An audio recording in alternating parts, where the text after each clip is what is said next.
ang ating mga nagbabagang balita.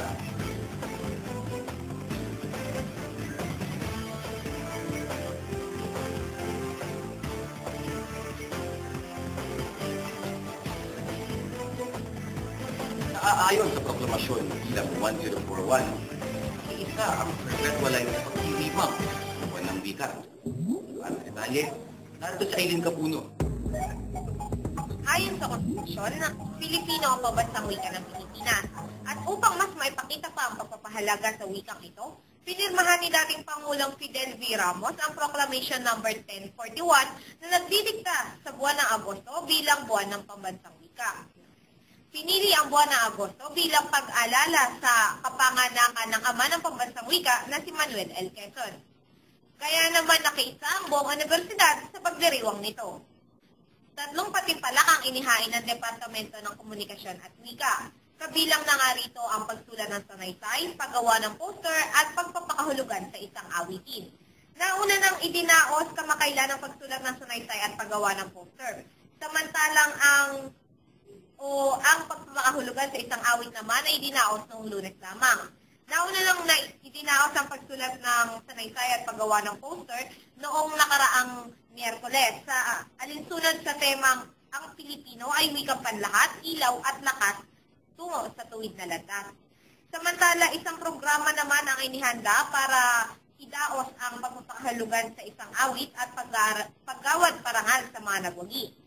Nagtagisan ng husay ang 8 grupong kalahok sa kanilang ginawang interpretasyon sa awiting Isang Dugo, Isang Lahi.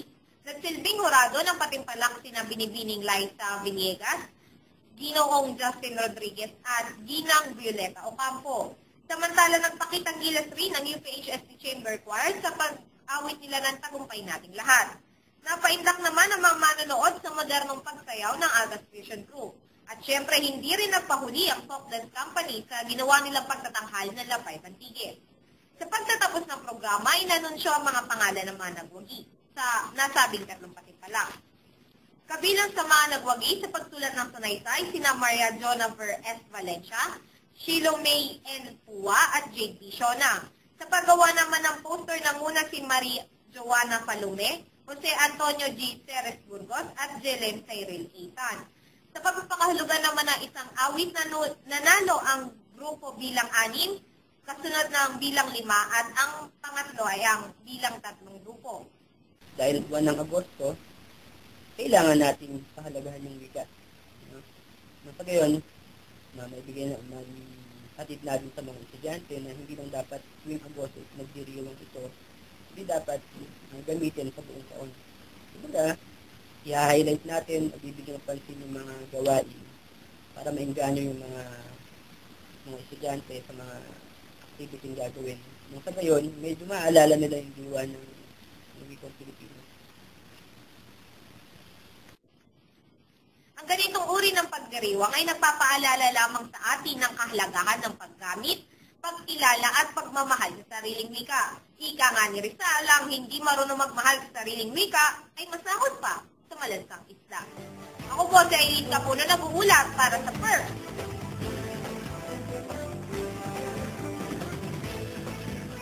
Perpetualize mula sa High School Department.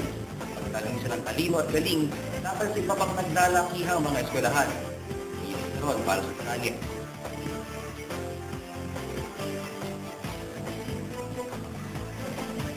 Pinatunayan ng ating mga kapwa perpetualize mula sa High School Department at nilang tunay na galing.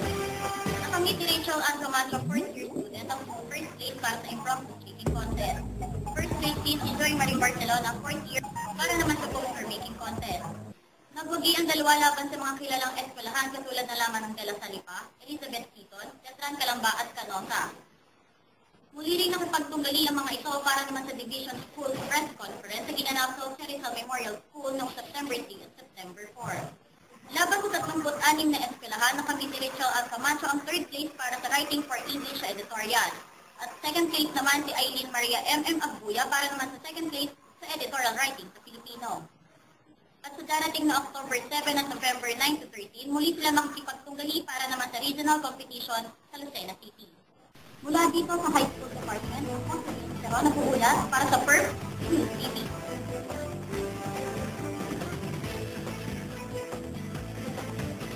Samantala, ng hakbang sa ayos ng graduation 2011-2012, simulan na.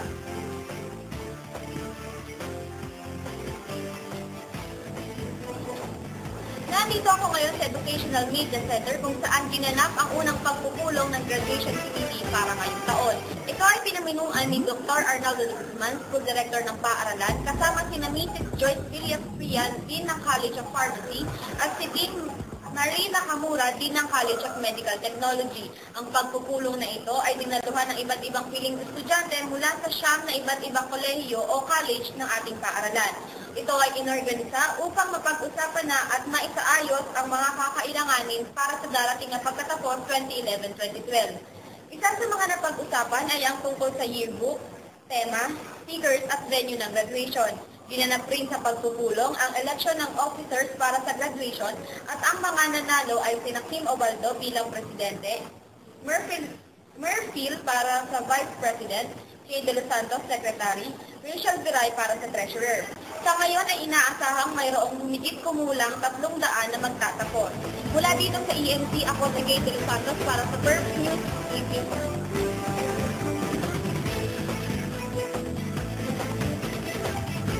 Wilers Student Convention 2011, naluhan ng mga miyembro ng Philippine Student Council. Ang detalye, nato si Michelle Garigal. Malo sa Wilers Student Convention 2011, si Ron Rainier Perez, SSC President, at Tornado Olais Jr., Vice President ng SSC, na ginanap sa Pagsanhan Falls Lodge sa Pagsanhan noong Agosto 19 hanggang 21. Ang 3 araw na convention ay pinumunuan ni Atty. Leonardo M. Ragazzo Jr., ang Provincial Administrator ng Laguna. Nagbigay din ng karagdagang impormasyon ang mga ilang napiling speakers ng convention. Si Mr. Franklin Benitez para sa volunteerism at community involvement, Mr. Mark Lester Chico para naman sa leadership, at si Ginang Mary Jane Corcuera para sa entrepreneurship. Nagbigay din ng mensahe para sa mga dumalo si Governor E.R. Ejercito.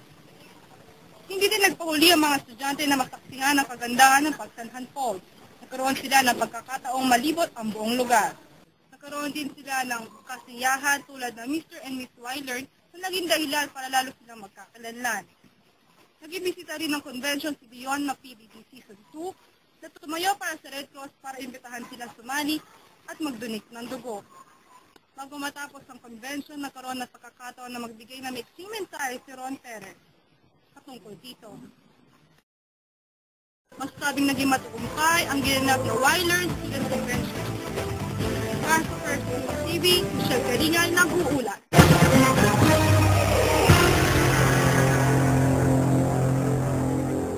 At yan ang mga balitang nakalap ng First News TV. Tutok muli sa susunod na Biyernes. Ako si Davey Langit. Saan, Perfect Wala. Alam. Balita.